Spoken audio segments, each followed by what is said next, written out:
the slides. All right, cool. So thank you for introducing us all.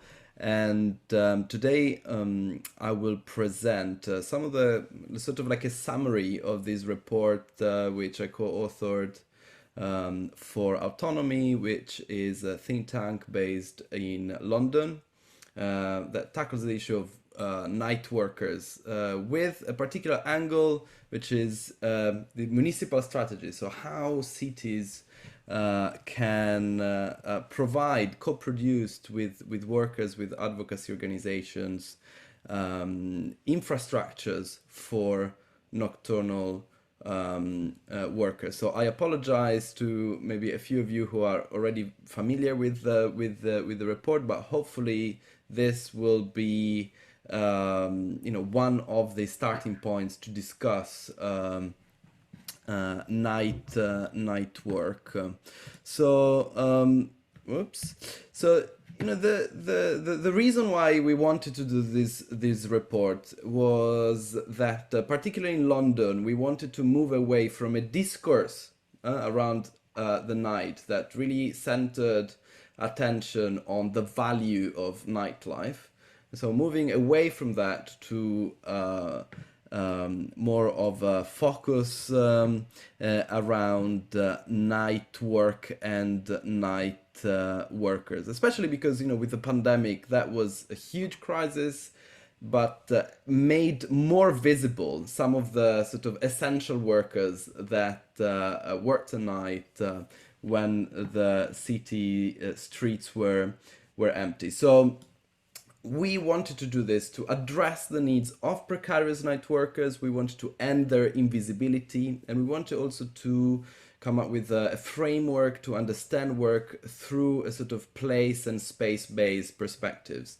And as I said, a sort of thinking about what cities can do to co-produce urban services for nocturnal workers. And we looked at four very precarious lodestars, categories of workers. And here, a lot of, we were very also inspired by the work of Julio Cesar in London, which for us was really a starting point.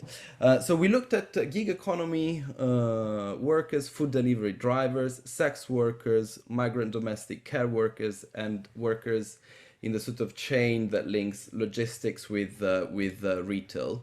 And when we looked at gig economy food delivery drivers, we really found out, and here we interviewed some also the unions that represent the riders in London. We really found out that they are one of the most precarious workers in general. Yeah, and some of the challenges that they face is the lack of common facilities, the closures of different public services, for example, and also a feeling of isolation, perceived safety risks related to working at night. We also spoke to some of the unions representing sex workers in London, and we also identified common, similar challenges as well in terms of, the sort of lack of provisions and facilities, issues of isolation and safety, things like, availability of services such as childcare that affected sex work, which is also, especially in the UK, very criminalized. We also analyzed migrant domestic care workers in the UK that prevalently migrant, often from Southeast Asian countries. It's estimated that there are over 400,000 care workers that do the majority of the work at night, and they have serious issues with isolation, work-related issues with migration, employment rights, and visas. And finally, we looked at workers in retail and logistics, so not only people who work in warehouses, for example, but also who work in supermarkets or big shops, chains where people restock products overnight. And here again we identified, for example, like lack of so there's very low level of unionizing among these workers, and all the related challenges that comes up with that. And so we sort of made this argument that not only nighttime work is very precarious, but precarity is nighttime work is the defining characteristic of precarity. So people who work of the night is the most precarious in the labor market in the UK. So I think that was, one of the main arguments. The second sort of part of the report looks at certain ideas, policy ideas, and here I'm happy that some local authorities, local governments in London are taking some of these ideas quite seriously. So, for example, with the GLA, so the Greater London Authority 24-hour team, we're discussing, along with the Living Wage Foundation in the UK, how to come up with a policy around giving a premium for nighttime workers who are also the most precarious. So enforcing or trying to enforce a nighttime living wage. Among these other policy ideas, we also thought to establish some sort of nighttime work assemblies to also decentralize how the night is governed. And finally, we came up with this idea, looking at the challenges that shared by all these different workers, with the idea of a night work center. And a nighttime work center here with Lenny, with Julio Cesar, and other people, we are trying to think how this could work and how they can be designed and implemented in London, but also beyond. Inspired by some of the worker centers in the US, we thought, okay, so how a night work center could look like for these workers. So we wanted also to have a center where these different precarious workers can meet, discuss the issues, and organize, so to give more visibility also to night work. So I'm gonna scroll through. Let me see.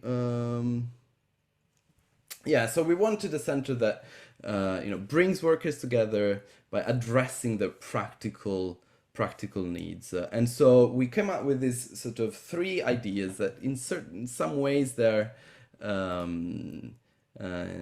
some ways are utopian, but hopefully some of the elements will be implemented and will materialize.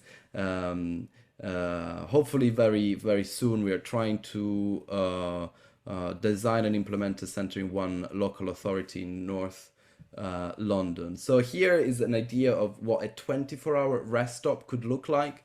Think about it as a sort of public McDonald's. So a lot of gig economy drivers, for example, hang around McDonald's because they're most of them are open 24 hours in London, and people can go to the toilet, can recharge their phone, and some McDonald's are nicer than others with the delivery drivers. So there's also quite a lot of tension around how delivery workers can use these spaces during peak times, for example. So we wanted a 24-hour rest stop for nocturnal workers that could serve hot food and drinks, but also, for example, have self-care spaces.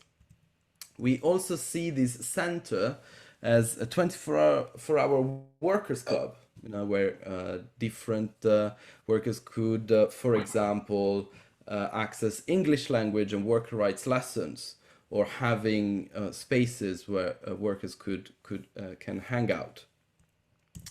And finally, another dimension of perhaps this is more the utopian aspect. I think the first two can be organized a bit better. But the 24-hour health center could also provide, for example, facilities, infrastructures such as saunas, showers, toilets, but also for people to access GP services, therapy, even drug safe spaces for drug consumption. And also sort of care centers like child care centers, and for example in Barcelona and in some Nordic countries, child care centers are also available 24/7. So this was a short summary of what we try to package in this report, and it was really great through this report to connect to a lot of people working on similar topics, similar issues, and hopefully once we try a pilot in London, this can be replicated and adapted for different cities. And thank you. And I see some questions from Alessia. I'll try to reply. Thank you guys all so much for having me here. It's been really amazing to connect with JC. And I will say the study of the night and the nighttime built environment is an interest that's recent for me. So it's really an honor and a pleasure to be able to see all the work that you're doing. I have been, as JC mentioned, I'm a practicing architect based in Chicago. Though a few projects have led me recently to thinking about the question of night through the kind of heuristic of the night shift city. So I'll just read a short passage to you to describe what I see that as about. Welcome to the night shift city. The night shift city is located in the exact same geographic place as the daytime city, but it can only be visited from astronomical sunset to astronomical sunrise. Every evening, the night shift city emerges everywhere across the US, from east to west, and of course across the world. Midnight streets replace regular streets, nighttime flowers bloom, nocturnal creatures and insects emerge from their routines. A soft hum of street light grows in volume. But who lives in the night shift city? Currently in the US, 15 million people are night shift workers, according to the Bureau of Labor Statistics. This map is based on census data tracking when people leave their homes to commute to work. And so these are folks who leave between 6 p.m. and 4 a.m. These include folks in diverse industries working in evenings, late at night, including early mornings. Residents of the night shift city include long distance truckers, hospitality workers, second, third shift workers in manufacturing, folks in logistics, healthcare, and frontline workers in almost every sector, so that when dawn arrives, the daytime city can emerge. And so the first project that I wanted to share with you is an independent curatorial project that I've been working on in Chicago for the last 5 years. When we moved into our storefront in the south side of Chicago, the nighttime on the corner looked kind of like this. It was a dark amber glow. And one way we thought about activating the public space in front of our office was to create a space that we called the Night Gallery. So for 5 years, we've been projecting film and video works by artists, architects, and designers onto the space of the public street, and holding openings where folks gather at nighttime in a way of kind of both reclaiming the street and engaging a different form of architectural drawing. And I think what has been fun about working on this project, even as they did, in fact, add LEDs to our street and kind of bathe our sidewalk in this very harsh clinical glow, is that we started to meet the folks in our neighborhood who are out at night. There's a gentleman who calls himself the night mayor, who bikes around and checks in on everybody on the sidewalk. There were, when we would get to the office early in the morning, there would be construction workers who had been out since kind of 4 a.m. who would be eating lunch in front of the night gallery. There would be folks who were getting home late from their night shifts and coming home to our neighborhood, which is primarily a working class neighborhood. So it's through this project that I started to understand the kind of different night cultures of Chicago, and also think about how architects can engage public space and find a way to kind of design in a way that facilitates gathering and coming together in public space, rather than, as we know, the nighttime street has been a space that has often been considered unsafe for some more than others, and has other ways been stigmatized.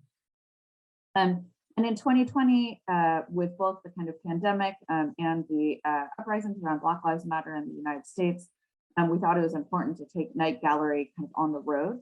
So we partnered with 2 other small businesses that also activate their spaces at nighttime around community. So this is behind in this brick building on the west side of Chicago, which is a majority African-American neighborhood, majority African-American set of neighborhoods. This is a barber shop, which at night becomes an event space. So we hosted a work here in their parking lot, where we screened footage, home videos that were found in people's basements of this neighborhood from the 60s and 70s. And there were folks who came to this event who had lived in this neighborhood for a very long time and recognized themselves and others in the video.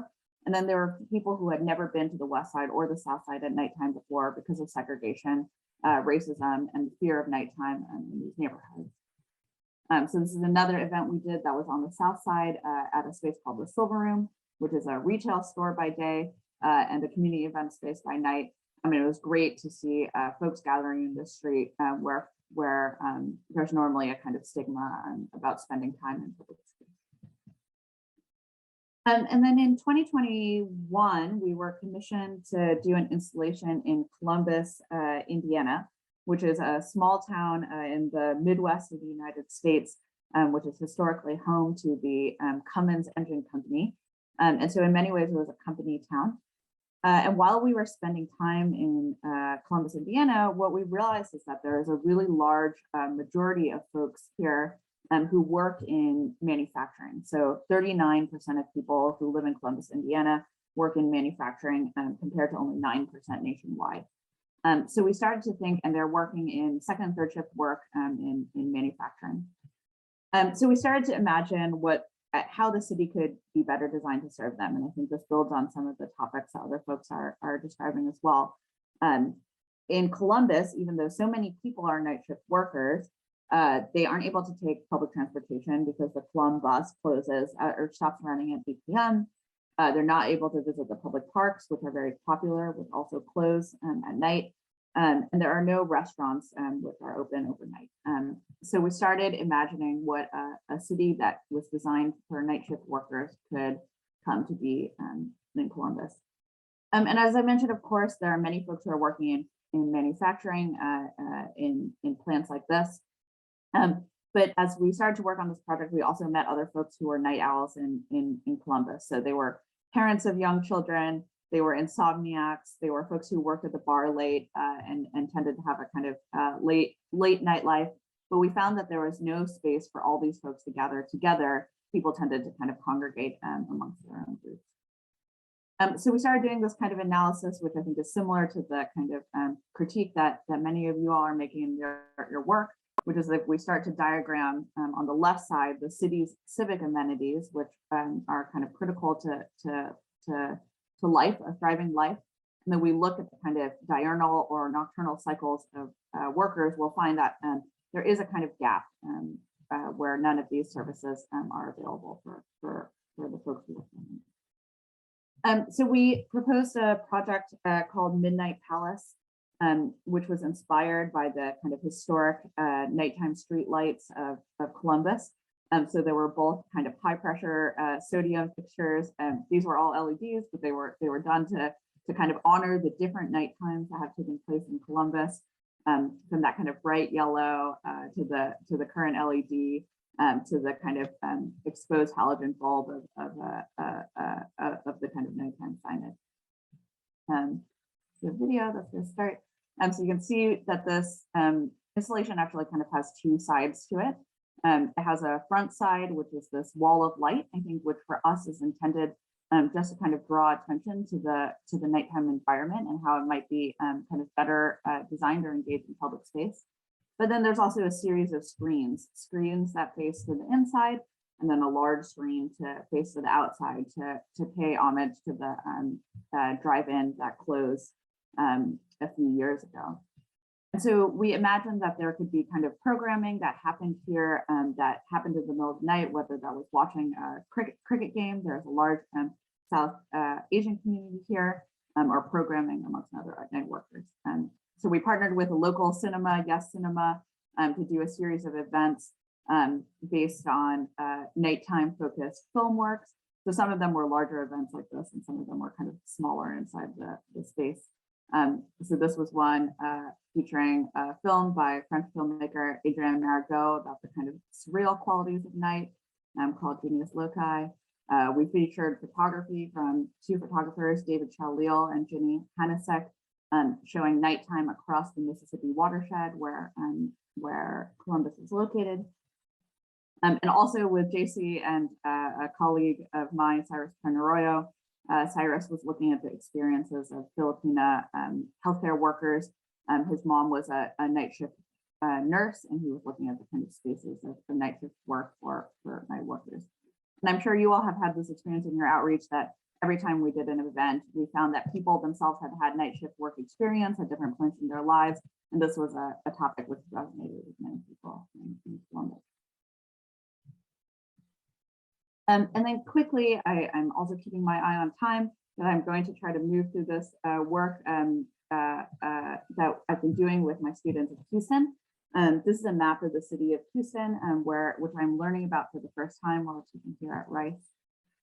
And these dots are based on census information, as I mentioned before, which surveyed through the American Community Survey, times that folks leave work for night, or leave for work to commute at night. So a larger dot means more folks in that census tracked are night workers. And what I started to notice was that there was a kind of cluster in the peripheries of the city. And when we started to kind of look in terms of research, we found that many of night workers in Houston are people of color. And in a majority minority city with a kind of large immigrant population, that's not surprising from what we know anecdotally, that night shift work is often, can be a job of last resort, and is often undertaken by precarious communities. And so actually, if you start to look at census tracts in Houston, and here the darker color indicates more foreign-born residents, you'll see that there's actually a kind of overlap between communities of foreign-born residents and immigrants and night shift workers, which sounds like it is also a trend that folks are seeing across the world. So I decided with my students to concentrate on this area in the southwest side of the city, Chinatown, Gulfton, and Sharpston, which is a community that represents, I think, 80 spoken languages from Asian American communities and Latinx communities. And going from east to west, it traverses areas as diverse as Little Saigon, Chinatown, and Gulfton, where there are Mexican, El Salvadorian, as well as Middle Eastern communities living. And so my students did a series of projects, and they, I think, will wish that I showed you their final work as opposed to their work in progress, but I want to give a glimpse of some of the projects they're working on, which I think are really fantastic. This first one is a project by Sebastian Grand. He was looking at providing additional housing for night workers in the Gulfton community in Houston. There are limited units available, so night workers are finding themselves in substandard housing that has a high rent burden. But he designed a kind of, you can see here on the bottom right, a nocturnal pod based on the feedback of night shift workers, which allows you to kind of do an anti-circadian rhythm living space, but one that is designed for you rather than hacked, as well as public spaces along this kind of proposed future night bus, which could connect night workers together. This is called Ghost Kitchen, a project by Kale and Stacey Sue, which is a project for Uber Eats drivers and other gig shift workers who work at night bringing folks together with entrepreneurs who are starting ghost kitchens to serve that same demand, and creating kind of public bathrooms, break areas, places for night shift workers to spend time, but also a community gathering space that can serve the entire neighborhood. This is a project by Nell Osuri and Pete Zhang, which looks at a golf course, which is closed at night. And they observed that many parks are closed at night and not available for night shift workers. So they propose a kind of nighttime park in the space of the golf course that could also be collaboratively shared with nocturnal animals who are also facing a kind of diminishing diminishing environment. This is a project by Beryl and Yoon, which is a kind of headquarters for a night shift union called United, which builds on existing unionization efforts here in Houston and creates spaces of both kind of public engagement and secrecy for night shift workers. And lastly, a project by Eddie and Ivan, who are looking at a possible kind of night bus, informal night bus, which is called the -2 bus, as opposed to the 2 bus, where they hack existing kind of neighborhood systems and produce an autonomous bus system, which eventually will hope to move away from night work towards a kind of more thriving economy for folks, which does not put so much burden kind of on body and mind. And so with my eye on the time, I will wrap up now. I'm super excited to hear the other presentations and see what kind of overlaps are happening between our work. Thank you. Yeah. I wanted to survey a decade of our after dark city observations and workshops in a way that would both document those and inform the many of us academics and practitioners. I'm known as an urban lighting designer, and I've transferred into nighttime designer, about the ways that lighting creates legibility at night and can emphasize the amenities and environments created expressly for night workers. We did a workshop for lighting designers only a few years ago, and many of the items and thoughts and needs that have come up through Alessio and Anne were brought up by these lighting designers. I was quite surprised because we as a body don't have a lot of contextual concepts. It was very interesting.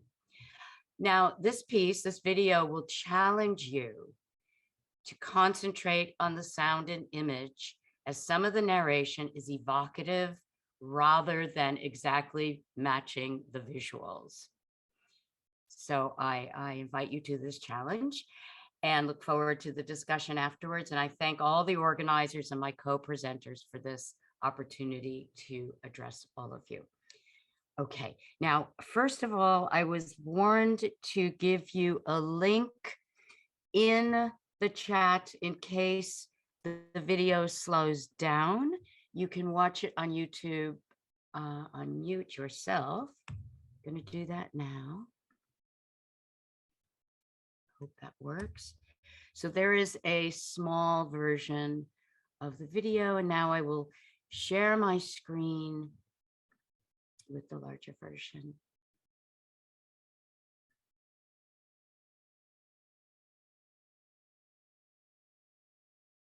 So I hope that leaves you with some questions, actually. I didn't talk too much about how we implement lighting design, but can do that with the conversation afterwards. Thank you for the opportunity to present here. I think I got the concept wrong, so I did not prepare a PowerPoint presentation. I hope that's fine for you guys, and you just can listen to me. So I want to talk today about the vulnerabilities and precarious toughness in the working worlds of nightclub bouncers in Germany. And I'm going to give you some small insights from my ethnography. So I think I also spotted already a nightclub bouncer in one of the presentations, the one from Lini. And nightclub bouncers are probably not the first persons that come to your mind when thinking of vulnerabilities, because they embody toughness and a violent potential like no other workers in the nightclubs. And in fact, embodying toughness and violent potential is a core feature and also a strategy of their work. And they also put a lot of effort in maintaining and cultivating that image for reasons. But of course, if you peek behind the scenes, the picture is more complex, but people like bouncers also don't always want it to be seen. So in my short presentation, I will address how bouncers handle aspects of their work, like the threat of injuries, their own or others, police investigations, and the precarious working conditions. This is based on my ethnographic research that I did from 2013 till 17, so pre-pandemic, and there I had the chance to conduct open participant observations in 3 nightclubs in 2 German cities.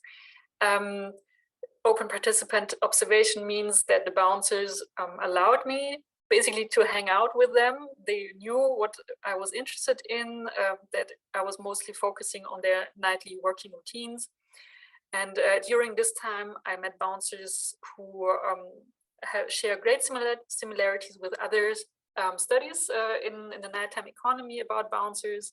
Some of them who, for whom working the door was just a job, and for others it was really more than that. It was more like a lifestyle, a work identity, and also an important social network that they could lean on.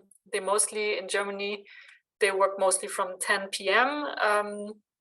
Until 6 or 7 a.m. on the weekend nights, and 10 p.m. until 4 a.m. on nights during the week. It depends when the nightclubs are actually open. So this means as such, they carry the burden of shift workers and night workers, such as living like asynchronous lives to their loved ones, or also the lack of good quality sleep. And they also carry the burden of self-employed workers because they get paid per hour and only know at the end of the month how much money they will have available from their work. And of course, the work of bouncers contains a lot of tasks, but I will focus here on handling trouble, because trouble is always present. It's mostly looming in the background. It's kind of a point of reference. It's you can find it in best-of stories during evaluations of situations, or the question how reliable fellow bouncers are, and also as a constant reminder, as something like, you can do this here, this will only cause trouble, or will he be there in case of trouble, or also this constant reminder of you never know when it's going to happen. But of course, trouble also happens. I guess less than people most of the time think it happens, but it happens, and it's more than the usual routine that bouncers have every night of discussions, exclusions, and also the routinely use of force, because trouble is more than that. It's unpredictable, it is cost intense, and it's unavoidable, and it also has to be solved.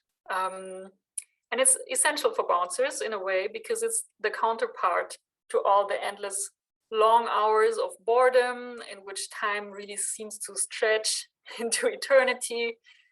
It intensifies the ties and the community between bouncers, and it's the core of their professional expertise.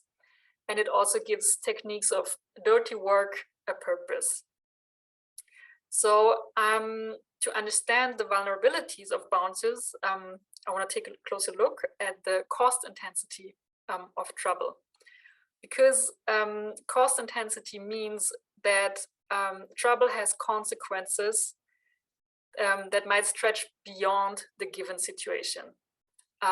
One dimension of this obviously are injuries that bouncers, guests, or other involved parties might carry from violent incidents. And this can have a broad range of bruises, sprains, broken bones, or cutting wounds, for example, from knives and broken glass. And they can have long-lasting effects on the respective individual, physically, but also, of course, psychologically. And for example, when bouncers get injured, that means in a lot of cases they have to skip shifts because they cannot work for a while. And as I said, they're paid per worked hour, so under very precarious conditions, without sick leave and so on, without insurance. They have health insurance a lot of time, but without additional insurances that exist. And this means that they will at least lose income. But of course, injuries can also attract other protagonists with their own theory of trouble, for example, especially the police. And once the public authorities are involved, this means, for example, also going to the police station during the daytime to answer or non-answer questions, having an offense reported, or at worst, going through a lawsuit, being sentenced at court, including fines or worse. And to give you an illustration of what this means, I always like to compare it to my current workplace in a university hospital, where doctors as employees at the very first day of starting work, the hospital management informs them that they will make mistakes on patients in the course of their work, that this is an integral part of work. And this can also cause charges, court proceedings, and so on. But they are assured that the university hospital will take care of that, and that they are also insured against such cases. And this kind of protection does not exist for bouncers, also as informal workers. And this has very practical consequences. So if you have an hourly working wage of 15 euros and a fine of 800 euros, a bouncer who works an 8-hour shift has to work almost 7 nights to pay the fine that incurred as a result of an incident during this very work. And this does not include all the legal costs and also the work-related stress, for example, that comes from pending reports that sometimes can really take years until they are closed. And bouncers are very aware of the precarious working conditions and the risks that are linked to their work, and they use various strategies to cope. So in some clubs, for example, the bouncers try to kind of cushion this, at least partially. Some fight for better working conditions, but very locally. So there's, other than with the sex workers that were already mentioned, there is no bouncer union, let's say. But locally in clubs, sometimes the head of the team negotiates with club owners that, for example, the time where bouncers have to go to the police station is paid as working time and not just unpaid work. And or there's other informal networks of kind of door cashing, where after the official club till is closed, the bouncers charge the guests, the new arriving guests, with a small entrance fee.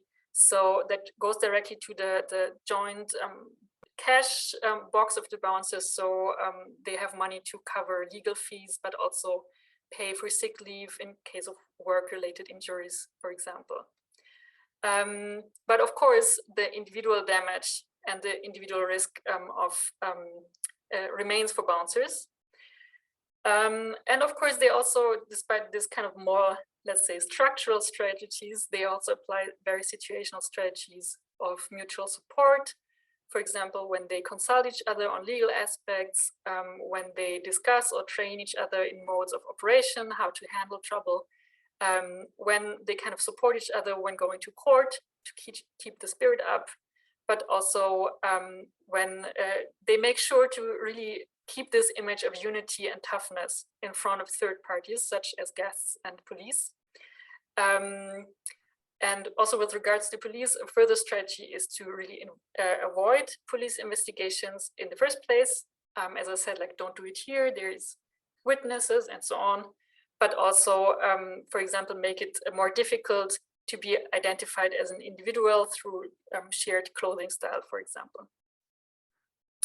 And of course, they discuss the draining side of their work, such as the precarious working conditions or the risks that also come along with trouble.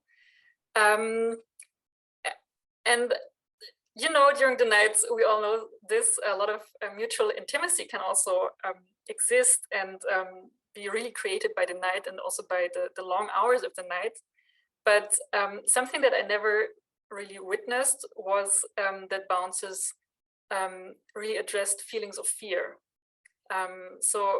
But of course, if you listen very closely to this kind of war stories, the best of stories of trouble that are shared, during these boring hours. You can read between the lines, but they always have a specific storyline of like a tough challenge that has to be overcome, and there's always a happy end, of course, for the bouncers. So fear can be expressed implicitly, for example, through the intensity of the challenge, but eventually the image of toughness needs to be kept also within the group of bouncers. And to give a short note about the impact of the pandemic, as far as I can see on bouncers that I'm still in contact with, bouncers were hit very hard by the pandemic because the nightclubs had to shut down for many months in Germany, such as in other countries. And now that the nightclubs are open again, it shows that the pandemic has eroded a lot of teams, because some team members are ready to come back into the night and also to their workplaces, and are really happy to come back. But a lot of others, they have found jobs in other sectors of the labor market and have also actually left the night and are also not ready to go back to the night. And this is not completely new, of course, in this work context, which is also structured through continuous fluctuation. But it will cause some challenges for the next month and years to come, I guess. So thank you very much. Looking